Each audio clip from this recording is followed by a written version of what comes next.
মধ্যপ্রাচ্যে আবারও যুদ্ধের ছায়া ঘনিয়ে এসেছে। ইরান ও যুক্তরাষ্ট্রের মধ্যে টান টান উত্তেজনার মধ্যেই একের পর এক সামরিক ঘাঁটি থেকে মার্কিন কর্মীদের সরিয়ে নিচ্ছে ওয়াশিংটন। কূটনৈতিক ও সামরিক সূত্রগুলোর ভাষ্যে পরিস্থিতি এমন জায়গায় পৌঁছেছে যেখানে ইরানে সরাসরি মার্কিন অভিযান এখন কেবল সময়ের প্রশ্ন। তেহরান আগেই প্রতিবেশী দেশগুলোকে সতর্ক করে বলেছে, ইরানে হামলা হলে মধ্যপ্রাচ্যে থাকা মার্কিন ঘাঁটিগুলো লক্ষ্যবস্তু করা হবে।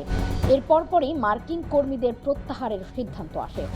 ইউরোপীয় ইউনিয়নের একাধিক উচ্চপদস্থ কর্মকর্তারা আশঙ্কা প্রকাশ করেছে, ইরানে মার্কিন সামরিক হস্তক্ষেপ এখন সময়ের ব্যাপার মাত্র। তাদের মতে আগামী 24 ঘন্টার মধ্যেই অভিযান শুরু হতে পারে।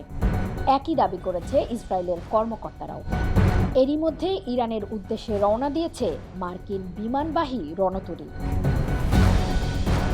তাদের বক্তব্য, প্রেসিডেন্ট ডোনাল্ড ট্রাম্প সামরিক পদক্ষেপের সিদ্ধান্ত নিয়েছে, যদিও সময় ও পরিসর এখনও স্পষ্ট করেনি।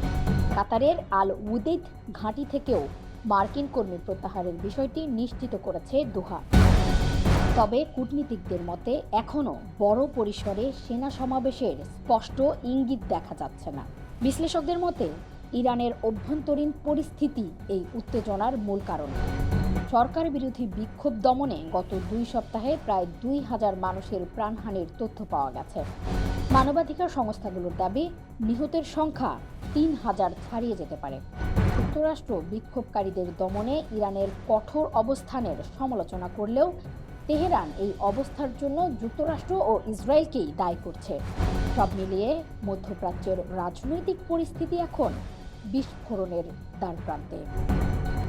ইসরাত জাহান মনিকা, দেশের কণ্ঠ।